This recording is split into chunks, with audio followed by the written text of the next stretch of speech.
Hello and welcome everyone to VV Services. I hope you all are enjoying our live videos and you are learning from our videos, and if you are learning from our videos then please click the like button. So let's start with our today's topic, that is macro environment. Last class में हमने समझा था कि micro environment क्या होता है। Micro मतलब कि जब हम सिर्फ कंपनी के ऊपर स्टेक करते हैं और सिर्फ कंपनी से रिलेटेड एनवायरनमेंट को देखते हैं, but in a broader sense, in a broader perspective हम देखते हैं मैक्रो एनवायरनमेंट, जिसमें सबसे पहले आता है डेमोग्राफी ऑफ द एनवायरनमेंट। जब किसी भी टारगेट मार्केट को सिलेक्ट करते हो तो सबसे पहले ध्यान में रखना पड़ता है कि हमारी डेमोग्राफी क्या रहेगी, हमारा टारगेट मार्केट क्या रहेगा।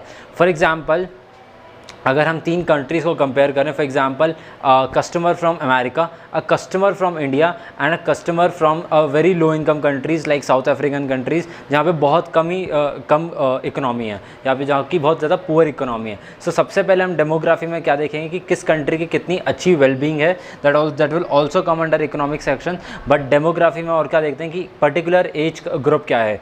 फॉर एग्जाम्पल जैसे हम अगर चाइना का एज ग्रुप देखें तो चाइना में जो एज ग्रुप पैटर्न है उसमें जो यूथ है वो बहुत कम है और जो ओल्ड एज ग्रुप ज़्यादा है, because they are more dependent on the younger growth. Similarly अगर हम उसको कंपेयर करें इंडिया से, तो इंडिया में जो यूथ है वो ज़्यादा है और जो ओल्ड एज है वो कम है। आने वाले टाइम में 10-15 साल में अगर हमने अपनी पॉपुलेशन को मेंटेन नहीं किया तो हो सकता है ये रिवर्स हो जाए। बट अभी हम जैसे अगर चाइना और इंडिया में कंपेयर करें तो अगर हम कुछ नया टेक्नोलॉजिकल प्रोडक्ट या फिर कुछ बहुत ज़्यादा यूथ ओरिएंटेड प्रोडक्ट अगर लॉन्च कर रहे हैं, so which market is optimum? Obviously India will be an optimum market, because India में यूथ के नंबर ज़्यादा हैं और जहाँ पे यूथ के नंबर ज़्यादा होते हैं वहाँ पे, जैसे कि अगर हम गेमिंग इंडस्ट्री की बात करें तो इंडिया की गेमिंग इंडस्ट्री बहुत अच्छे तरीके से अभी बूम पर है और ऐसे एक्सपेक्टेशंस हैं जैसे कि रिलायंस इंडस्ट्रीज़ ने बोला है, इंडियन गवर्नमेंट ने बोला है और दूसरी कंट्रीज़ ने भी ऐसा बोला है, ऐसा क्लेम किया है that Indian market will be collectively higher than American market plus European market. So India में इतना ज़्यादा पोटेंशियल है कि वो गेमिंग इंडस्ट्री में इतना ज़्यादा बन सकता है, and the reason is the demography of the Indian, कि इंडिया का जो एज ग्रुप है उसमें यूथ बहुत ज़्यादा है। उसके बाद हम डेमोग्राफी में देखते हैं कि किस तरीके की एज पैटर्न्स हैं या फिर किस तरीके के जेंडर पैटर्न्स हैं। फॉर एग्जांपल मेल ज़्यादा हैं या फीमेल ज़्यादा हैं या दोनों के बीच में बैलेंस है।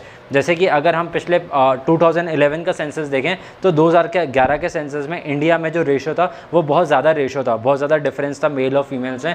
बट अगर हम करंट सिनेरियो देखें तो करंट सिनेरियो में जो मेल और फीमेल का डिफरेंस है वो बहुत कम हो चुका है। जैसे कि काफ़ी वेस्टर्न कंट्रीज़ में भी हम देखते हैं कि वहाँ पर बैलेंस चलता था, तो इंडिया में भी उसी तरीके से अब सेम हम देख रहे हैं, जो रेशो है वो कम होते जा रहा है और ऑलमोस्ट मेल और फीमेल्स के जो नंबर है वो इक्वल होते जा रहे हैं। Next is economic factor. Economic factor में हम सबसे पहले देखते हैं GDP of the country, because GDP देख के हमें पता चलता है कि कंट्री किस इनकम ग्रुप को बिलोंग करती है।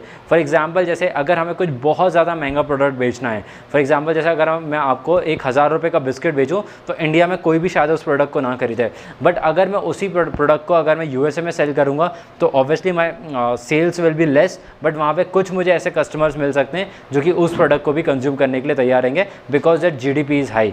जीडीपी पर कैपिटा इनकम अगर हम कैलकुलेट करेंगे कि एक पर्टिकुलर पर्सन की फ्रॉम पर्टिकुलर कंट्री कितनी उसकी इनकम है, that we can calculate through GDP, और इकोनॉमिक फैक्टर में सबसे इंपॉर्टेंट फैक्टर है। इसके बाद हम देखते हैं कि कंज्यूमर पैटर्न कैसा है।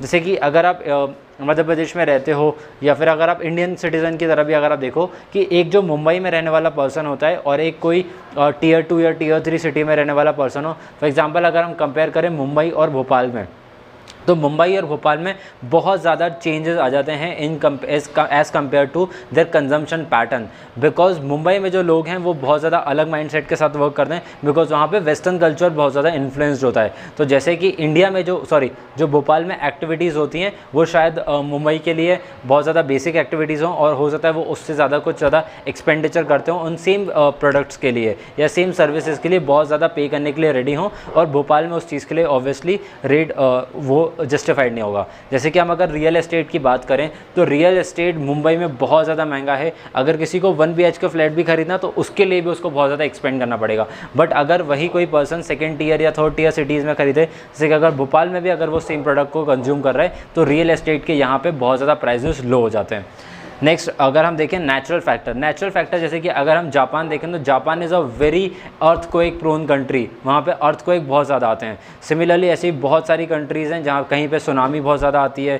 जैसे अगर हम इंडिया में देखें तो इंडिया में हर साल साइक्लोन आते हैं, और अगर उसमें भी स्पेसिफिक देखें तो उड़ीसा में बहुत ज़्यादा साइक्लोन्स आते हैं। तो अगर आपको बिजनेस करना है, अगर आपको इंडस्ट्री सेटअप करनी है, so why will you choose a location like Orissa, because हमें पता है कि उड़ीसा में कंटिन्यूसली वहाँ पे साइक्लोन्स आते हैं, हर साल 1-2 साइक्लोन्स आते हैं, जिसकी वजह से काफ़ी ज़्यादा ट्रेमेंडस नुकसान हो सकता है आपकी कंट्री, आपकी इंडस्ट्री को। सो इस वजह से आप ऑब्वियसली ऐसी जगह को आप प्रेफर नहीं करोगे। सो आप कौन सी लोकेशन प्रेफर करोगे जहाँ पे सबसे कम क्लाइमेटिक कंडीशंस हो या सबसे कम नेचुरल कैलामिटीज़ आती हैं, जहाँ पे अर्थक्वेक्स ना आए, जहाँ पे सुनामी ना आए या फिर साइक्लोन्स ना आए, इस तरीके का नेचुरल कैलामिटीज़ किसी जगह पे नहीं आ रही है। So that country will obviously be your target market. But अगर हम बात करें रियल एस्टेट का बिजनेस या फिर एक बिल्डिंग का भी देखें, अगर आप रोड्स कंस्ट्रक्शन का काम करते हो, अगर आप ब्रिज कंस्ट्रक्शन का काम करते हो, तो सबसे ज़्यादा रिन्यू करने की ज़रूरत कहाँ पे पड़ेगी? ऑब्वियसली अर्थ को एक प्रोन कंट्री में, जैसे कि जापान की अगर हम बात करें, Japan is very highly technified, technologically advanced country है, जहाँ पे अगर एक दिन में अगर रोड टूट जाता है तो अगले दिन वो रोड कंस्ट्रक्ट वापस करने की they have the capability, they have that technology with them कि वो जल्दी से स्पीड अप करके वो रोड को वापस से बना सकते हैं। बट स्टिल अगर अर्थक्वेक आ रहे हैं तो आपको रोड्स बनाने की ऑब्वियसली ज़रूरत पड़ेगी, और ऐसी कंट्री में वहाँ पर डिमांड ज़्यादा क्रिएट होती है इस चीज़ की।